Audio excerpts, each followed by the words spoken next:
नमस्कार, अनादि टीवी देख रहे हैं आप। मैं हूं आपके साथ गुंजन लोधी। चलिए शुरुआत करेंगे बुलेटिन की।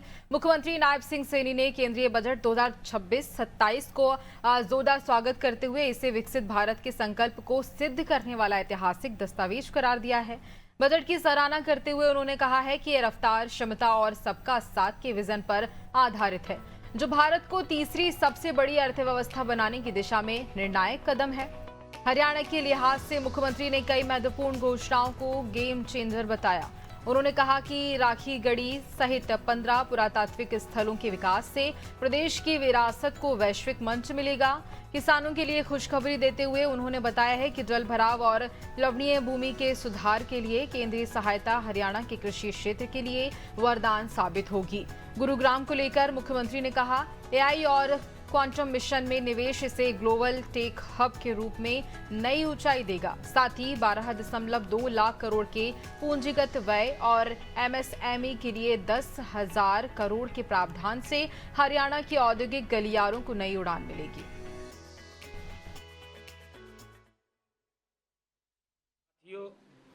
भारत ने खुद की मैन्युफैक्चरिंग और ऊर्जा सुरक्षा बढ़ाई है।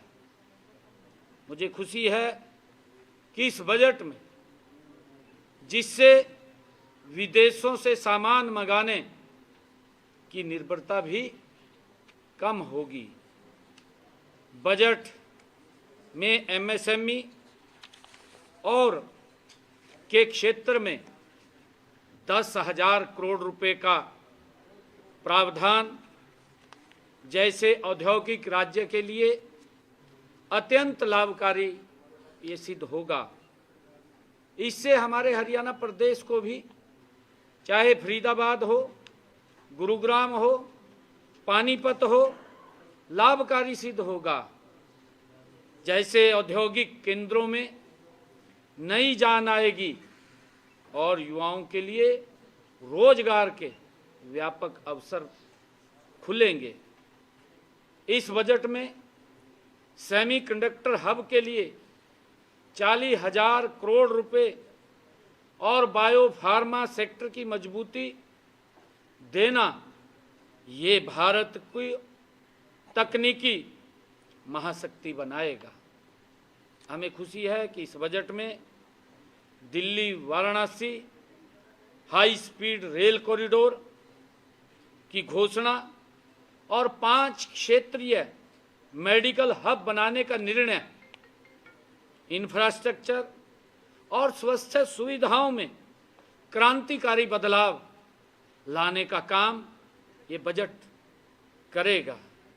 महात्मा गांधी ग्राम स्वराज इनिशिएटिव से हमारे ग्रामीण कुटीर उद्योगों को और बुनकरों को भी इसका सीधा लाभ मिलेगा।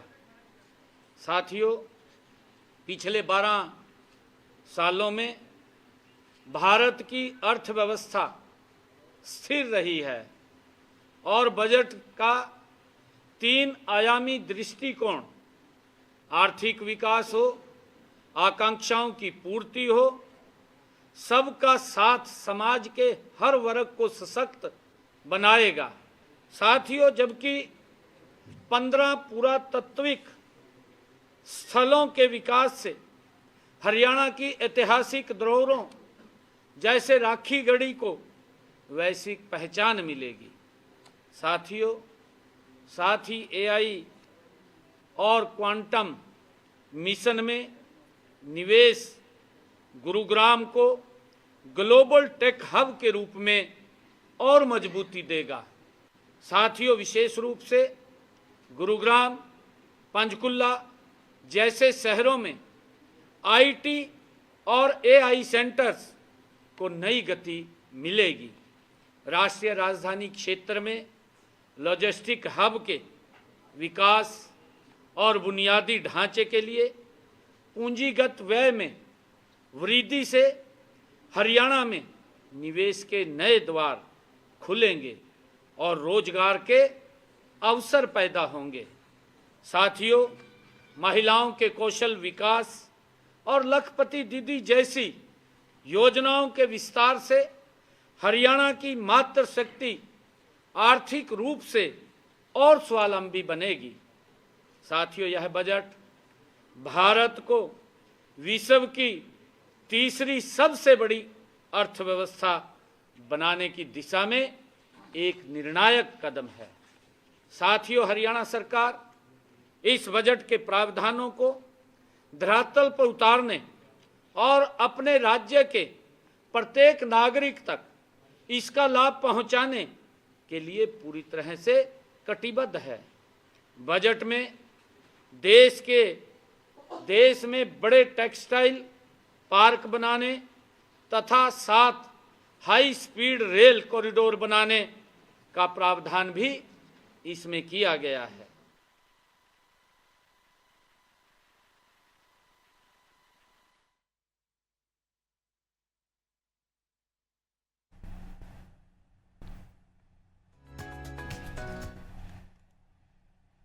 हरियाणा के मुख्यमंत्री नायब सिंह सैनी ने रविदास जयंती के पावन अवसर पर पंचकुला स्थित रविदास मंदिर में माथा टेका और पूजा अर्चना की। इस दौरान उन्होंने संत शिरोमणि गुरु रविदास जी की प्रतिमा पर पुष्प अर्पित कर नमन किया और प्रदेश की सुख शांति व समृद्धि के लिए मंगल कामना की। इस दौरान उन्होंने संत रविदास जी के मन चंगा तो कटौती में गंगा के संदेश को याद करते हुए समाज में एकता और भाईचारे पर जोर दिया। मुख्यमंत्री ने इस अवसर पर बड़ी घोषणाएं करते हुए कुरुक्षेत्र में 124 करोड़ रुपए की लागत से भव्य गुरु रविदास धाम बनाने के संकल्प को दोहराया। उन्होंने कहा कि सरकार महापुरुषों के विचारों को जन जन तक पहुंचाने के लिए प्रतिबद्ध है।